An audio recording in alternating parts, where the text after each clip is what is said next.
everyone, Assalamu alaikum. Let's start with something that directly impacts both your exam and your clinical practice. Cardiovascular drugs. These are everywhere.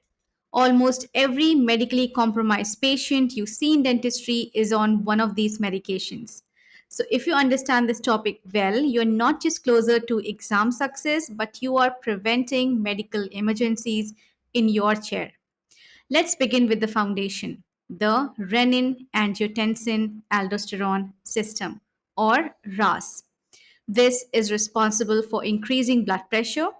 It does this by causing vasoconstriction and retaining sodium and water. Let's see how. Everything starts in the kidneys. When the kidney detects low perfusion, the juxtaglomerular cells releases an enzyme called renin. Renin then acts on a protein that is produced by the liver, which is called as angiotensinogen, and converts it to angiotensin 1. At this stage, angiotensin 1 is inactive. Now, angiotensin 1 travels to the lungs where it encounters angiotensin converting enzyme or ACE. Now, ACE converts angiotensin 1 into angiotensin 2, which is the main active molecule in the system. Angiotensin 2 has multiple powerful effects that all work towards increasing blood pressure. First, it causes vasoconstriction.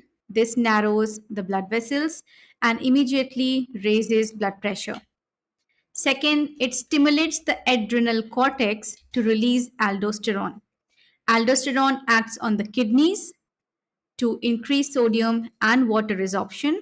When water is retained, blood volume increases, which further increases blood pressure.